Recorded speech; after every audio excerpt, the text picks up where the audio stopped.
computer.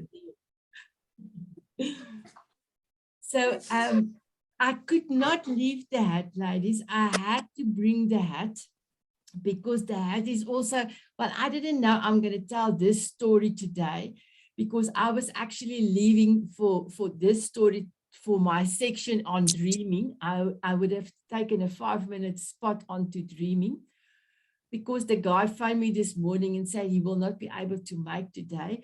And there is actually quite a lot of ladies that phoned to say they're not going to make it because of the load shedding. You must also please hold thumbs for me because 11 o'clock South African time, I have an interview with Angel from the E360 show. And yes. Peter, my husband, have done everything here.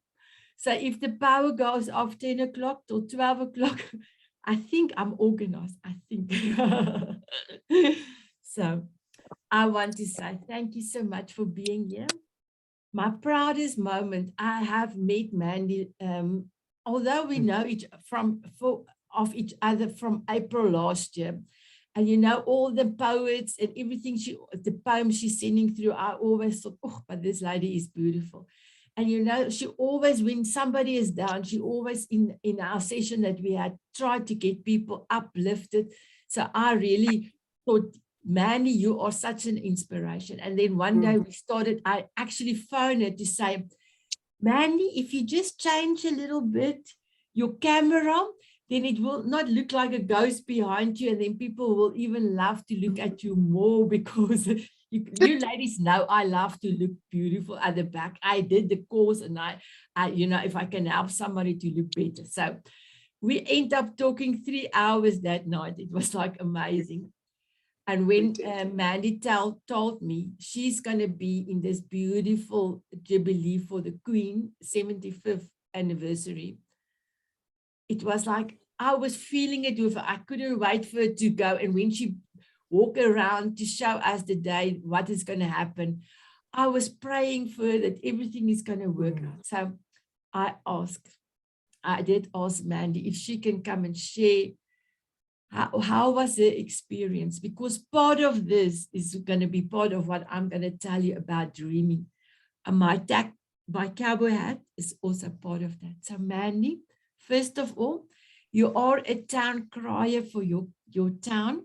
And I was not sure what that means. So if you can just tell us what does a town crier do?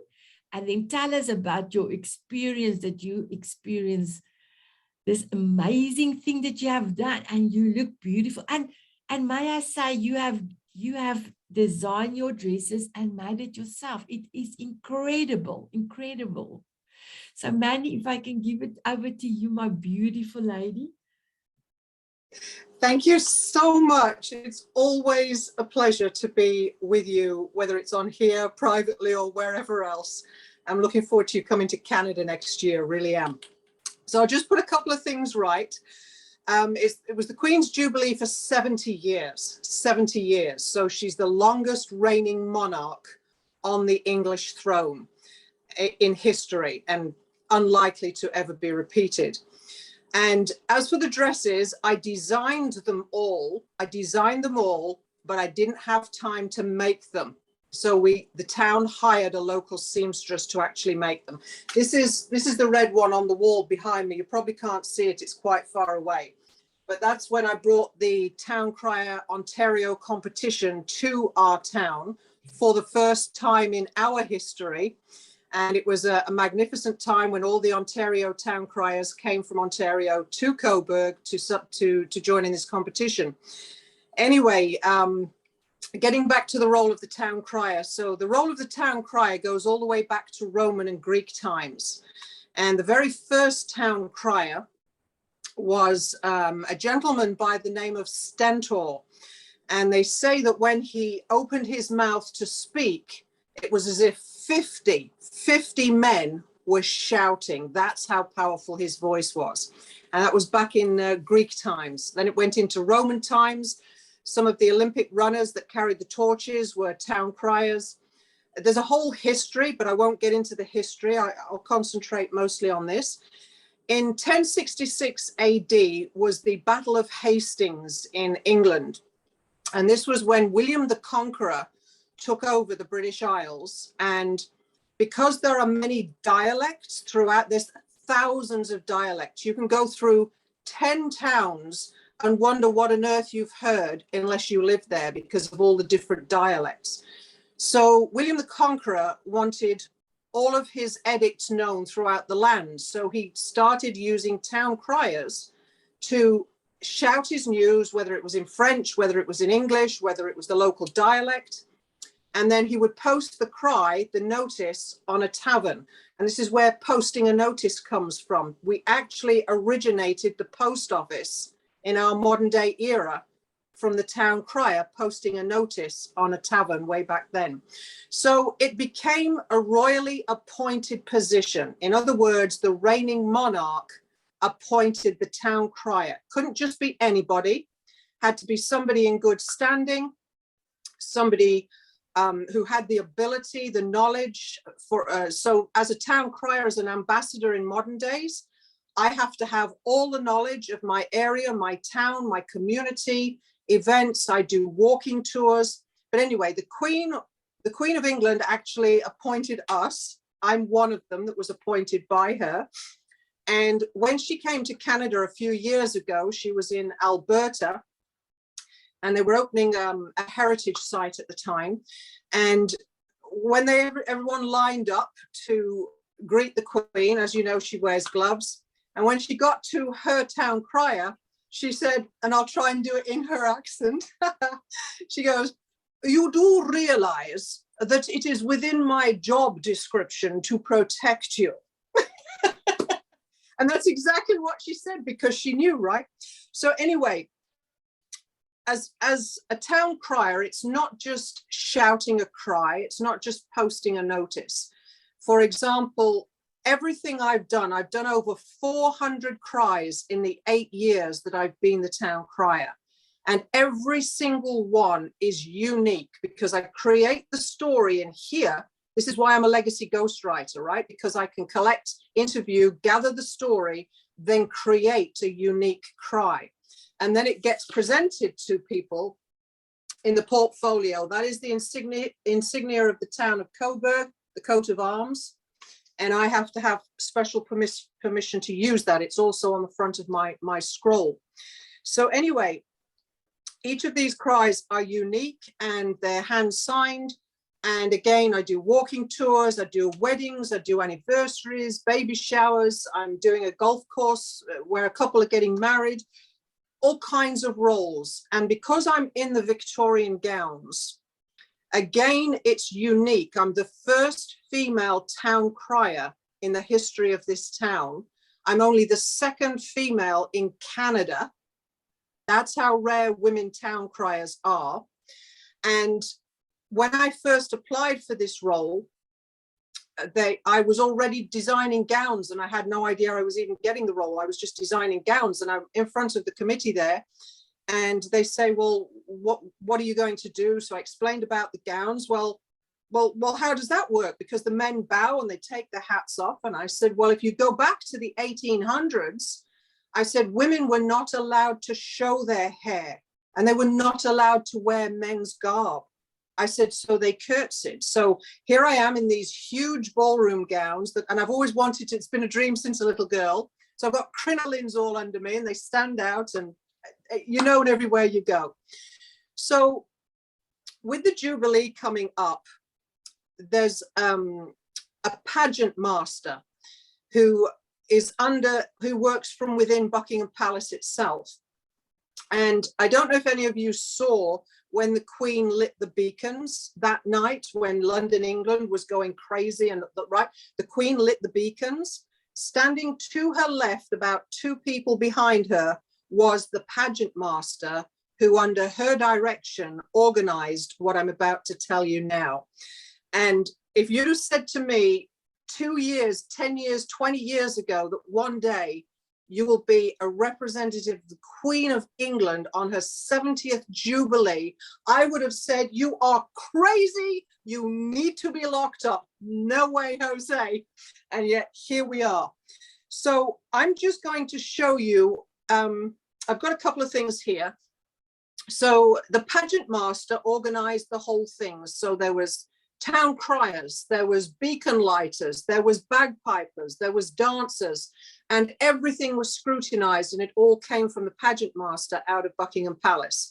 So all our direction, all our communication, all had to be signed, sealed, delivered, and handed off and ticked, and, you know, dot your dots, cross your T's. And it was just crazy being here in Canada, and all this hubbub was happening. So I got the invitation, and a special cry for the Queen's Jubilee had been created by an Australian town crier at the Queen's requisition. And that cry was sent to her at Buckingham Palace. She approved it. Then it was sealed until June the 2nd, the day of her Jubilee. And that was the celebration of her 70 years since she was installed on the British throne in 1953. So then from the palace, every town crier that was by invitation only. So I was one of the privileged. I've got goosebumps. I still can't believe it. So I got the invitation, and we had to keep the cry sealed. We were not allowed to show it, tell anybody. And then we had to deliver it at 2 p.m. on June the 2nd per each country, as it came round in the time zones, which was the time that coincided with her actual coronation. So my town, and I still have a hard time with this, but my town apparently was the only town in Ontario that recorded this and did a special video. I mean, they hired a bigwig videographer from Toronto. He came down. I mean, they closed Victoria Hall, which was the seat of government here. And Victoria Hall was actually dedicated to Queen Victoria as a birthday present for from her grandson, who was King Edward VII, coming up at that time in 1860. So all that was closed, the street was shut down, and it was just me, focused on me doing this cry, doing it so that it could be recorded, all the flags. I don't have the link here because I didn't know you were needing it. But anyway, anyone can check that out on Facebook. It's on my page. And then it was literally a 2-minute cry, and it was a whole day of filming. I've never been in anything like it a whole day of filming. I couldn't believe it. So in Buckingham Palace, once this cry was done, it had to be filmed and sent to Buckingham Palace. Now, like I said, our town did it professionally. Other town criers, it was just somebody shooting with a phone or whatever. That had to be sent to the palace, and then a photograph of us in action. So they also hired a separate photographer to do all this. I was blown away. And then the photograph, the video, and our name and our town and our country are all being entered into a roll book of honors. Now, this book is about 140 pages, and of course it covers the Commonwealth, it covers Barbados, British overseas territories, Canada, UK, everybody that's involved under the reign of Queen Elizabeth.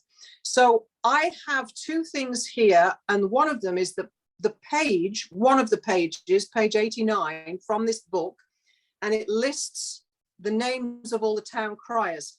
But I've only got the page that has Canada on it. So I'm going to try and show you. It's horizontal, but let's see what we can do. So that is actually Niagara Falls. That's the town crier from Niagara Falls. That's the photograph they used.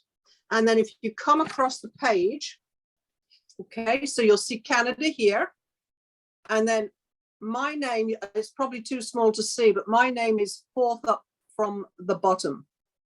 So that is the Town Crier's Roll of Honor, and I am Mandy Robertson, Town Crier, Cobourg, Ontario, Canada. So this book will remain in Buckingham Palace for generations to come. It's a legacy for everybody, generations to come. It's amazing. And because each town crier and everyone else who were invited to take part The Queen wanted to personally acknowledge each person. So I haven't had it framed yet, but this is my certificate of gratitude from Her Majesty the Queen. Let's see if we can do this.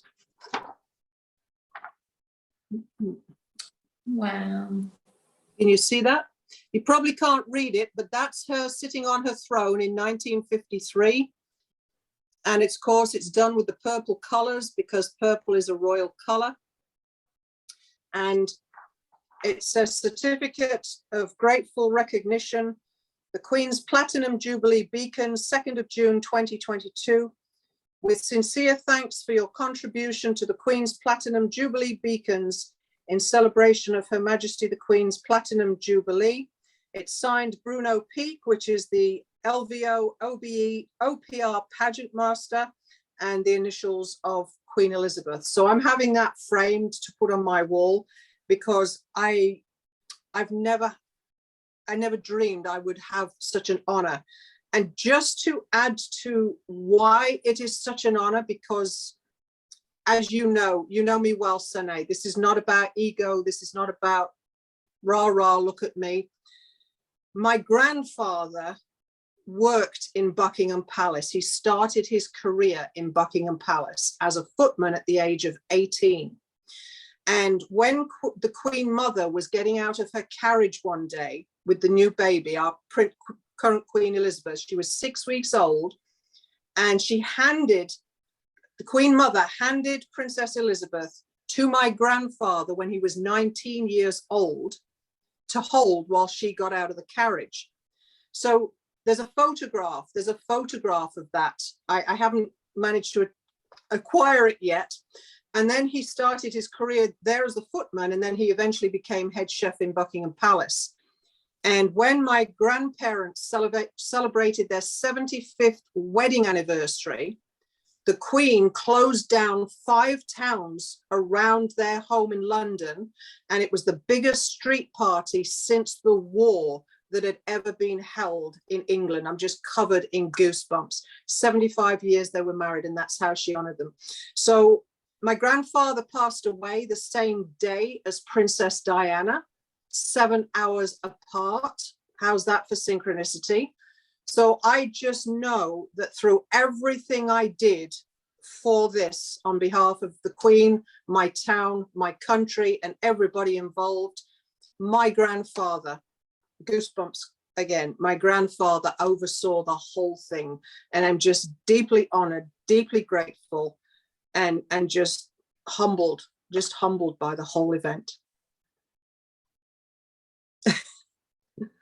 So ladies, isn't this amazing? It is amazing. So I know that Mandy has got it on her YouTube channel, and I would actually love you guys to go and view it, because otherwise, Mandy, I will have to stop the recording and then I will not be able to pick it up. And I don't want to put your thing here. I'm going to rather ask you ladies to go and look at this Mandy's beautiful dress. I love almost like the cuffling, but it's not cuffling, it's like the white, like a handkerchief coming out, but it's not. It's like, it's so exquisite. And I never knew I'm going to say that word. Dar, I'm sure you are proud of me. Exquisite. I have done it. So I want to say I am so proud, and I am truly honored to say I know you, Mandy, because I know what a privilege this was. So thank you so much for sharing. And this morning when Sean let me know he cannot make it, I said to him, it's all okay. We are going to handle it. And you have done such, you gave us such an inspiration. So thank you. Thank you. Ladies, any questions for Mandy? And then Mandy, as I said, you can go. I know you and Dar needs to go a little bit early, so you can stay as long as you want to. Ladies, any questions for Mandy? Yes, Mandy, I have a question. You said you had to hire seamstresses to make those gowns. So, and you usually make them. So were they as perfect as if you had made them? You know what? I'm not a person of judgment. I'm not a person of judgment. I never have been and I never will be. I believe that we all have individual, unique qualities and skills within us. And when we bring them to the foreground, that is our highest self, our highest purpose speaking through us. That can be in speaking, it can be in artwork, it can be in design, it can be in architecture. It's whatever that skill is. So yes, I'm a skilled seamstress, and yes, I've made many beautiful gowns and clothes. I used to make all my children's clothes right through the years. This happened so fast. I was appointed in the November of 2014, and my first event was to be April the 1st of 2016. So no time for me, because I was also working full time and everything at the time. So they wanted to send me to Toronto to a seamstress there. And I said, well, why not? Why not bring the work to somebody locally and support them? So I found this amazing seamstress. She also does a lot of work for our theatre company, the Northumberland Players. So you can imagine her work is good. Now, she has done an incredible job. And other seamstresses have gone over, you know, when they've seen me, you know, they've opened the jacket. Oh my gosh, amazing. Her skill and her technique and everything has shone through these gowns. Was it easy for her to do? I'll tell you right now, no, because everything in my role as the town crier is totally unique. There's never a cry that is ever the same. I'm the first female town crier, the first person to bring the Ontario competition here, first female town crier like this. Everything I do is never ever repeated again, right? So when I showed her the designs to my gown, like I'd drawn them all out. I knew, you know, this was even before I was appointed. It was like a divine download. These are the gowns you're going to be wearing. And I had no idea. So she saw the designs and she says, oh, well, I have ideas. And I'm like, no, if you're going to work and do this for the town, it has to be according to these designs, because these are my designs. So anyway, she fought me tooth and nail for the next 4 or 5 months to get us ready for April the 1st, 5th. And when she did, and I walked into that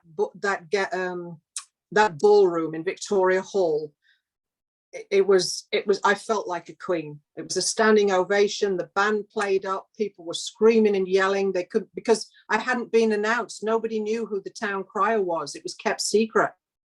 So she did an amazing job on both my gowns. Could I have done it better? There's no judgment. There's no judgment, because she was perfect in her perfection, in her unique skills. Thank you for asking me that, Dar. Wow. Any more questions, ladies? Oh, wow. Then I want to say, Mandy, thank you that you come and share. And I love you dearly. I know there's big things coming your way as well with Austin and his documentary and everything. I want to wish you good luck for everything that you need to do. Thank you. Thank you so much. And thank you for having me here. I'll stay just a few more minutes and then I do have to go. But thank you. Love you all. I've appreciated being here. Thank you. Thank you, Mandy. So now we will go back we'll go to Dar, because I know, Dar, you also wanted to leave a little bit early. And when I was looking at this greatness, I think of nobody else to do this 5 minutes. So I'm sorry, Dar, I have got a little bit of a cold with the cold weather here. So Dar, I just want to say thank you so much. And I know it doesn't matter what you're going to tell us, it is from God. So I'm going to give it all over to you. And I love you dearly. And I miss you. Can you believe it? I'm not in the same continent as you anymore, or Mandy, or Dolly, or Louisa. So I'm going to give it all over to you. Oh, it's so amazing how God works and brings us together heart to heart. But he brought 3 of us, Dolly and Sunit and I, physically together. And it was an amazing union. But I just love the way Sunit is connecting with all of you women in your hearts and your spirits. And I'm honored to be here as she asked me to share a little bit. First of all, my name is Dar Geiger, and I am the author of Reignite Your Joy, Let God Lead Your Dance Through Life. And it can be found on Amazon. And today, I believe that Sunit wanted to talk about greatness. For me, greatness is love. And it's all about how God loves us and how he's taught us to love him back, but love each other as well. And I have this post, and I don't think we can get it on the screen, but it says, it inspired me this morning. I was praying about what to share with you, dear ladies. And it says, get yourself grounded, and you can navigate even the stormiest roads in peace. And I thought, oh, that's just so very appropriate, because my being grounded in Christ is what has helped me to have a new life in Christ. And it's based on my life scripture that God led me to when I was struggling with addictions and loss of 2 soulmates and breast cancer. I was dealing with a lot of issues and was struggling with finding ways to be happy and to be grounded. And the greatness of God and his word led me to a scripture that freed me up from all of it. And it's 2 Corinthians 5, verse 17. And it says, anyone who has Christ in their lives has been given a new life, a new beginning. The old ways have gone and the new life has come. And that's exactly what God did for me in my life. And so greatness is the greatness of God and his love, and how he's teaching us through his word, which is the guideline for everything in life, on how to love him and how to love one another, and to be empowered with one another. And I could go on, but I will not take up a lot of time, because I know how Sunit ministers to all of you women. But it's an honor to be here, and I thank you so much. I just want to remind you that there's power in prayer, and then to turn over our issues to the Lord and trust him, and then to find things to be grateful for. So my gratitude today is for my beautiful spirit friend, Sunit and Dolly, my dear friend from many, many years, and all of you new ladies, new friends. Thank you so much for being here and for supporting Sunit. And yeah, I mean, she just ministers to all of you so beautifully. So the greatness of God is working through all of us. And now we'll give it back to Sunit. Thank you, ladies. Wow, thank you so much, Dar. And you know, one of Dar's presents that she got from her brother was the most beautiful canvas.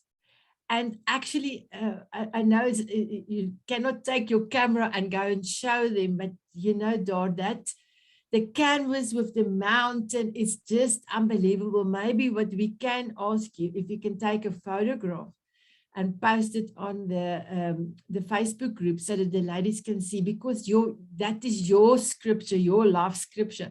And ladies, I didn't know about the life scripture. There is so many things I've learned from Dar. And I cannot even tell you guys how much I appreciate everything I have learned from her. As you know, we here in South Africa, we do Afrikaans Bible. And when I went to church there in Dallas, I didn't even know all the books in English. It was like, I don't even know where to go and search for it. And Dar actually gave me a beautiful program. It's on my cell phone.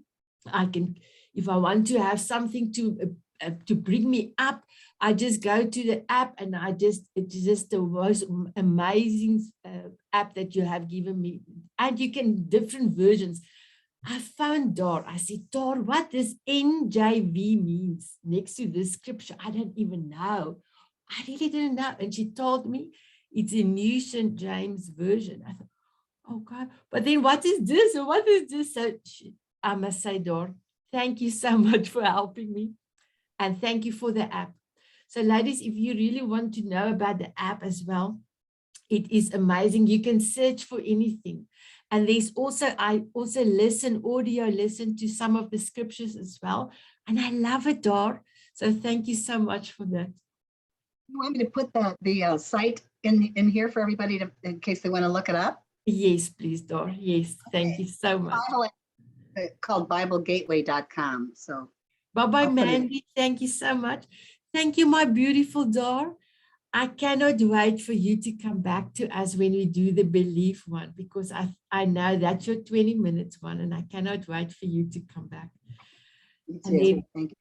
I want to say, have a beautiful day. I know you're going to have to go for your massage, and those ladies had magic fingers. Dar also treated me to a massage. I'm totally convinced I lifted up the bed because it was like amazing. It was like, oh, it was so nice. So please send greetings to them, Dar. Thank you so much. And then Louisa, my sister told me, Sinead, can you remember Elsa? And now for the life of me, I forgot your brother's name. Elsa. Nelson, yes, Nelson's. Did you ever meet his sister? And I said, no, but I remember them. I remember Michaela, the daughter. And she said, come and look here. And she showed me this beautiful lady. She was having a power post, but I double clutched. I went like this. Runel showed me the photo. I went like, I said, wow, this lady is amazing. Was she doing this all her life? She said, no, she only started to do this, and look at her. So when greatness come up, I actually remember Runel showed me that same day. I messaged her and I said, I know you know Runel, but please can you come and tell the ladies come and inspire us. And she did come for her 5 minutes 3 weeks ago, and it was so beautiful. And I don't know if some of you ladies did go and friend her on Instagram, but we will just put a link in again. But ladies, she's got a beautiful picture now. She's got a pink, not short, I'm not sure what you call that, but the pink exercise thing on, but the stomach. It's like blocks. It's like amazing. It's like, I said to my husband, I also want to go to the gym now. But I understand I lost a lot of weight and I have a tube there. I will have to remove that because it's not going anywhere. But it actually inspired me to go back to the gym. So if I can give it over to you, Louisa, thank you so much. Yes, of course. And hello, everyone. And I'll preface everything by saying that I'm a true believer in that nothing happens for no reason. I don't believe in coincidence. Like everything happens for a reason. So, meeting Runel all those years back, my brother living in Dallas, to this eventual meeting, to sitting here today, it was all meant to be. And whatever message, whatever comes out of my mouth is what is meant to happen today and right here. And it's, so I'm grateful, I am happy, not only because I did my happy song, but it truly is inspiring just to listen to women and to listen to anyone's story. And when I think about the art of greatness, it's just like art. And all of us are on this journey. We each have a personal journey, and we hear it all the time. Life is a journey, not a destination. But, that sort of resonates even more. So like for me, the older I get, it truly is everything that happens, whether good, bad, like everything that we perceive to be bad is not. It's a lesson for what is coming that is better, for what is greatness. And there's a few things that I do believe contribute to the art of greatness. And so I'll share those with you today, but it's so, it is humbling to be in company of other people that, would want to listen. And often I've thought about, what is my legacy? And that also stemmed from, I worked for Lululemon for many years, and it's a company steeped in self-care, self-growth, and goals and goal setting. And I remember there was a session about legacy. And I remember at the time thinking, I don't know what mine is yet, thinking I have to find it. And I believe the older I get, the messaging that is my legacy, what I do is my legacy. And it's, I believe I'm getting to find out exactly what it is. I haven't pinpointed it exactly, but I do believe that everything that happens contributes to that. A talk on the art of greatness does that exactly, right? Because it is an art. It's like we're each priceless pieces of art. So I will add some background to what Sanette is saying. So I decided at the ripe old age of 50 that I was going to do a bodybuilding competition. And to put it into context, I'm all of 4'11.5". They wouldn't even round it up to 5.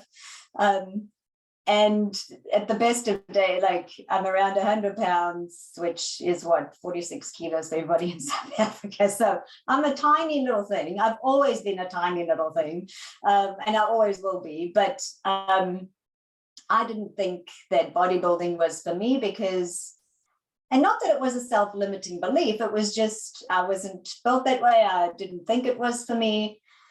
But in all those years, I did what I loved, which was to be in the gym. And it started out, and when I was thinking about it this morning, it truly is, something that I've always loved. It wasn't, I've always enjoyed it. I continued to do it because I believed for my health and the health of my bones as I became older that I should be doing weight-bearing exercises. And that is actually what got me really into the gym. But I've always enjoyed the weight training aspects of it, always kept up with it. And then the year that I turned 50, sort of just before COVID hit, I joined a new gym. And it happened to be a gym where there were a lot of competing people that were competitors. And it was funny because people thought I was already a competitor, but that's only because I look pretty lean, and that had to do with COVID and not going out and socializing and watching what I was eating and training. And so people used to think I was a competitor. And the first time it ever happened, I actually thought somebody was making fun of me. And I got really angry at this young man who was, and I was like, why would he say that? And then, and eventually the owner of the gym, because he thought I was a competitor, and I was like, okay, all right, I got to give my own head a shake here. And so I had a conversation with him. I said, could I do this? And so that's when he explained all the different divisions. And in the last, 15 years, that there are new divisions that would actually, there is a place for me. And so that really cemented the decision. And I sat down and I made the decision by myself, as I've done most decisions I've made by myself, except to have children, because you need a partner for that. You need help. But apart from those two major decisions, so I sat down and decided, okay, the year I'm turning 50, I want to be able to say I've done a bodybuilding competition, like I've done it, I stepped on stage. And so I made that decision, hired him as a coach, and then I just gave it all I got, really. And so I turned 50 in September. The competition was the next week, and it was, the whole process is just fascinating to me, what the human body can do just by what you eat, what you don't eat. And so that competition happened, and I won my classes, so that was very exciting, and that qualified me. So that was a regional competition that qualified me for the national competition, which is actually going to happen in 6 weeks in Toronto. So the year that I turned 50, I can say that I've competed twice. And just to say that, I will have that and be grateful for that for the rest of my life. And just like many other things, it's always, when you do something for yourself, it's something that nobody else can ever take away from you. And so just like getting a degree and having a family and anything that you do that you love, anything you pour your heart into, it is something that nobody can ever take away from you. So that was why all of a sudden, so I had, and then somebody at the gym said, well, you should post the pictures, you should have. And so that started my sort of fitness page on Instagram. And so I enjoy posting. And so, but because it is a fitness, it is. So there's a lot of posing. There's just, it's a fitness related page, which is very different from, the family sort of Facebook page. But it's been quite the journey. And sort of brings me back to what the art of greatness is, which is doing things that you love. And you've heard it all before. If you do something that you love, it is not work anymore. It is something you love. It ceases to be work. Now, that cannot always happen when you need to, put bread on a table or a roof over your head. But doing things that you love is important. So it doesn't matter what it is. And so just like being in the gym, when the thought was never to compete, it was just doing things that I loved. And so, which made me very happy. And it also means that consistency is key.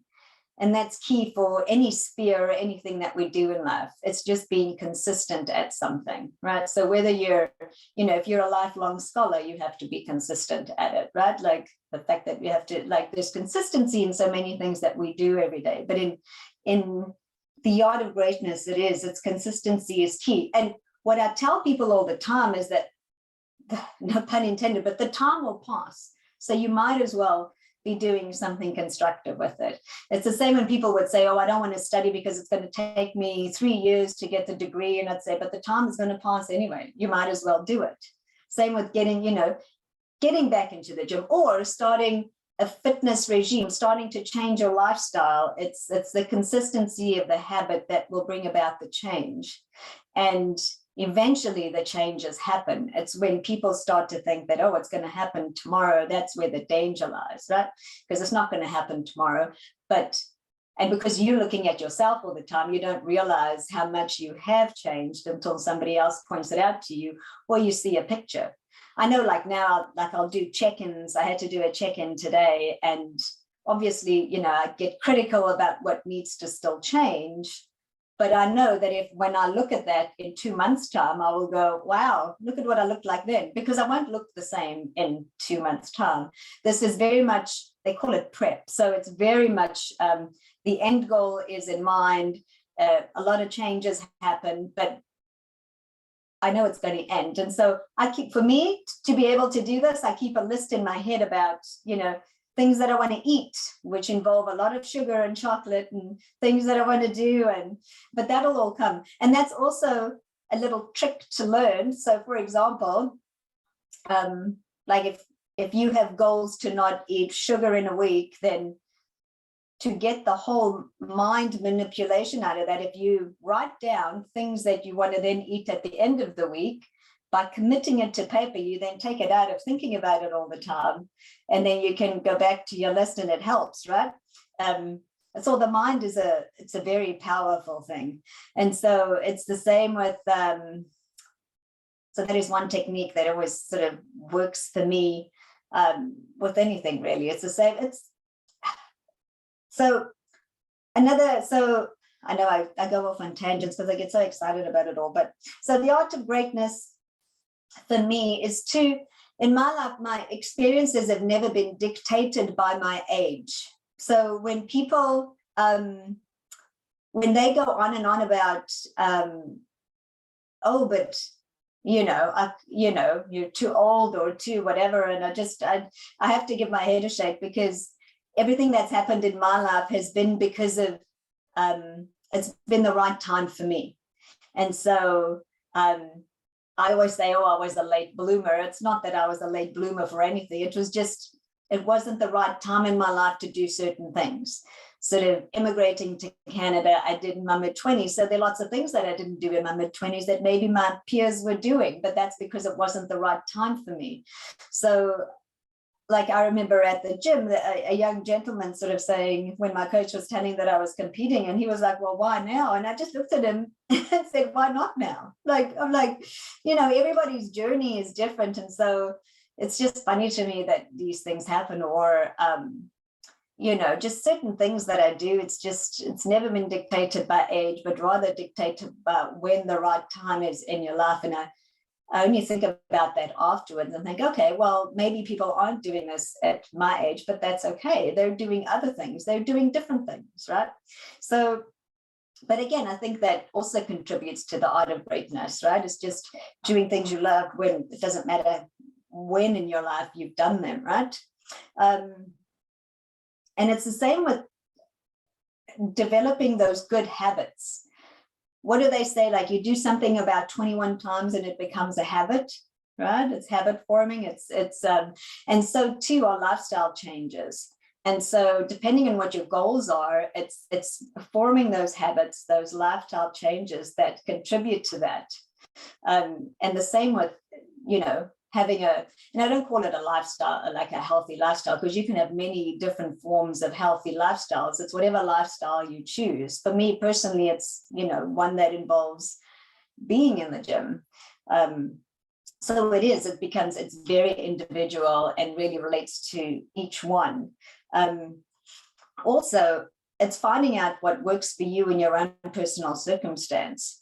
And I'll use the example of, say, doing a degree. There's many ways of getting degrees, and we all know that. So you can start out and wanting to do a degree, but you might take a year off, you might do different courses, you might change your major or your actual outcome, but at the end of the day, you get it done. It's the same with doing any kind of lifestyle change. You might decide to try different things, you might change what it is that you want, but at the end of the day, you can do it. And again, it's that passage of time and our own personal sort of individualness will take us there.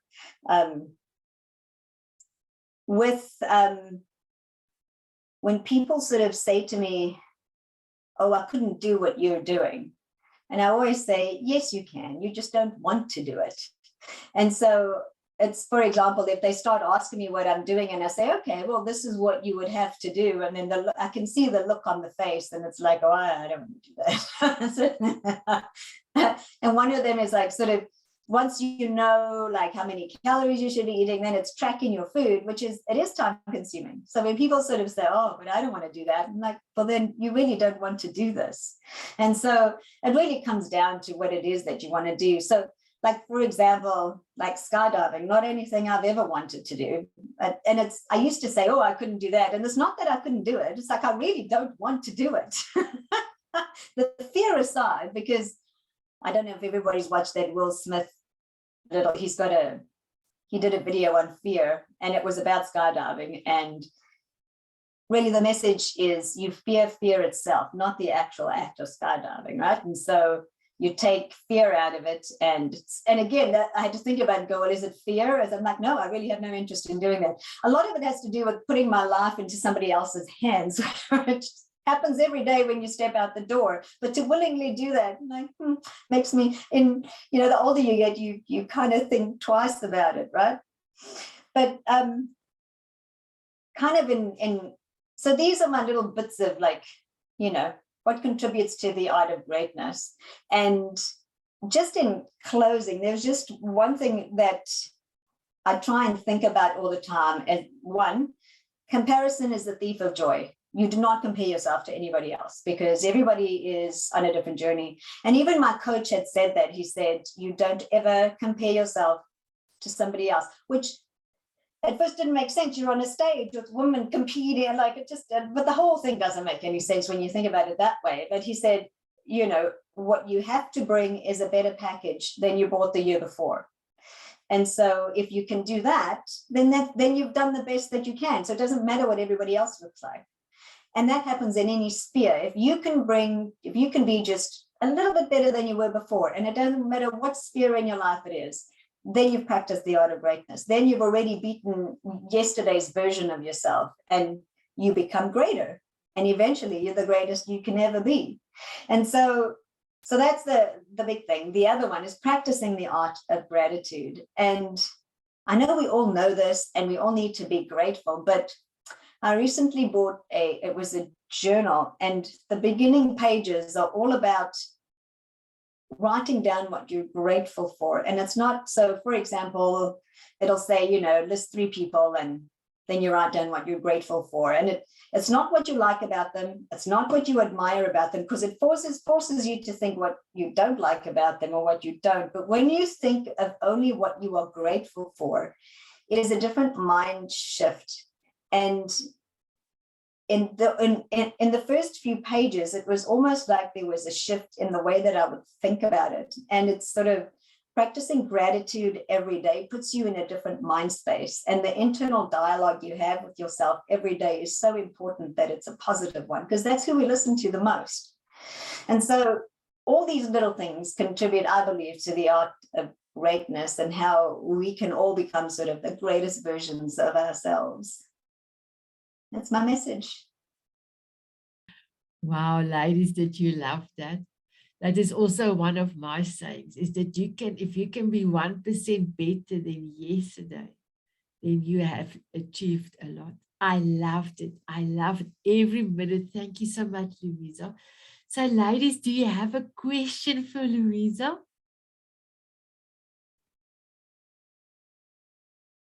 So what I will ask you, Louisa, if you... Bless you. I'm so sorry. Thank you so much. If you can maybe post a photo of you, if you can, if you want to, with your competition, because I'm sure everybody wants to see how your competition, how did you do with your competition?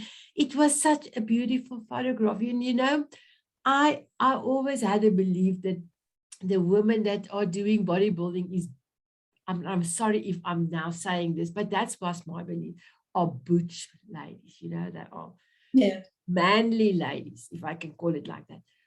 But, you know, when I looked at you and then I wanted to look at more photographs of you, and I couldn't get enough of you because you were like beautiful, you're feminine, you know what I want. Yes, and you were so exquisite and it was really beautiful to watch you. So if you can, you please do that. I'm sure the ladies would love to see how you look. She is amazing. She's got things here at the back. It's like ching, ching, ching. Like amazing. It's like, it's really like you are like a sculpture. I don't have a beautiful word to say. Your body is greatness. It's like a sculpture. It's beautiful. Thank you so much. Kind words. But yeah, I didn't know that either. I just thought theirs was, you know, women that look like men, right? Because that's what everybody thinks. But there are many divisions, and it's almost like you have a bikini division where they wear heels. So it's almost like a pageant. It's almost like a beauty pageant, and you have just the different divisions. And so I didn't know that either. And so it was very eye-opening for me too, and sort of, you know, so I enjoy sharing that story because, and also I compete naturally. So it's like, it's sort of, I guess, because it can be done. So it's just, I can send you the pictures you can post, and and so we can do the update for the you know, next year's pictures. And it's all, it's the whole process fascinates me, and it still fascinates me. So I enjoy the process. A lot of people that I speak to that have done it will say, oh, I never want to do that again. But I enjoy the process as crazy as it is. Yeah. And also, if I actually would love, when I do the posting for you, will you also tell, if you can, maybe I will ask you a question on the Facebook and say, if there's one thing that you want to inspire other ladies to start doing, it doesn't matter your age, because remember, you didn't start it at 50. You will also just comment there. I will ask the right question. So I just want to say thank you for being here and giving us the art of greatness as you are. And can you tell us, what is your forever song? So my forever song is I Will Survive by Gloria Gaynor. And I think, yes, everybody knows, well, most everybody would know the song. It's a very popular song. And she was actually, I actually heard she was actually in South Africa before I left many years ago, at a rave, believe it or not. And we headlined at the rave. And anyway, but so when you're young, the song is all about heartbreak. And what I was telling Sanette, the reason why I chose it is because for me now, it's not about heartbreak. It's about anything that is hard or difficult in your life, or fear, or self-doubt, or feelings of not, you know, unworthiness or not being enough. It's, you're telling that feeling or that emotion to take a hike. They don't live here anymore, right? They're gone. Like, you know. I love it. So, it's so like, when you think about it that way, and you take the man out of it, because really we don't need that. You take the man out of the song, and you put a negative emotion in it and you think, well, that's it. And then all of a sudden it's like, yeah, you know, you've survived it, and you can survive any negative emotion, right? Like, we weren't born negative beings, right? We were born positive beings, right? So you get rid of that. And so that's what the song has come to represent for me, right? And so that's why it is my forever song. And as soon as Annette said, what song do you resonate with? And I'm like, well, that one. And I didn't even know at the time why. And I'm like, yeah, well, I do know why. So that's my song. It's amazing. And I just told her when we had our dance just before the session, I used to play that song quite a lot. I didn't know about this forever song thing. I only, I got it the last 3 years. God gave me this beautiful process to go through. But I used to play that song a lot in my head because people were judging me or when I had to do things. And then I would tell myself, I will survive. Then I will say, hit the road, Jack. I don't want you no more, no more. I will survive. I will put the two songs like this together because, there were a lot of cruel people, and you allow people to come into your heart and make you stupid. And I didn't want to do that. So your song and Hit the Road, Jack, was very often, but it was just two particular men that treated me like not good. I only used that for those men. And unfortunately, I was more than 5 years with both of them. They were in the same department. So I can tell you, I have survived a lot in that. So I have asked Alexa to please play it for us. I'm going to say continue. And then I just want to say, ladies, have a beautiful, beautiful week. I didn't get to my secret, but if I can quickly mention, if there's anything in your life that you really want, anything, like I wanted this hat, well, not this hat, I wanted the cowboy hat. And I had a black cowboy hat that was on my head. I looked at that photograph every day. So visually, I saw I looked beautiful with my black cowboy hat. I actually went, and the next thing is I smelled the hat. Well, I didn't smell the guy's hat when he gave it to me to put it on, but in my mind, I could smell the leather. I could see, I know I look good in it. If I go, can you hear? I can feel the leather. I have dreamed. All my senses, I didn't lick it, okay? I didn't dream of licking my hat, but use all your senses. And then, ladies, put it on a piece of paper. Now, I have a list of 101. I have done and I'm busy with my new list because it was my new birthday. It was my birthday, so it's my new year. So all I want to say is put it on the list. I wanted a black hat. I got this hat, and the hats in Rand cost more than 1,600 Rand. It's $100. That was the cheapest hat, and I could not afford it. I bought this beautiful hat for $5. $5. It cost me 75 Rand. This was on display to be bought 3 days. Nobody bought this beautiful hat. Nobody. Because it was waiting for me. And Renelle, my sister, keep on telling me, Sanette, you will go home without a hat. You will go because it's too expensive, too expensive. And a month and a half before I went home, I had my hat. It's a second-hand hat. It's a name brand hat. And a lady brought things for me to make it beautiful. So what I want to say, use your senses. Dream about it. And just know, I told her, I will have my cowboy hat before I go home. I have cowboy boots. The day of my birthday, my daughter said to me, Mom, I bought these boots when we were in Dallas a few years ago. I never wear it. Come to New Zealand and here's your boots. So I have boots. I've got beautiful brown boots with my beautiful hat. I'm going to take the hat to New Zealand. So ladies, I know we are going over time, but I want us to mention it. Dream with all your senses and just know it's going to happen. And I can tell you how many of my bucket lists came true because I knew it will come true. I hope that will also help you a little bit. So, Alexa, play. Stop record. Without you by my side.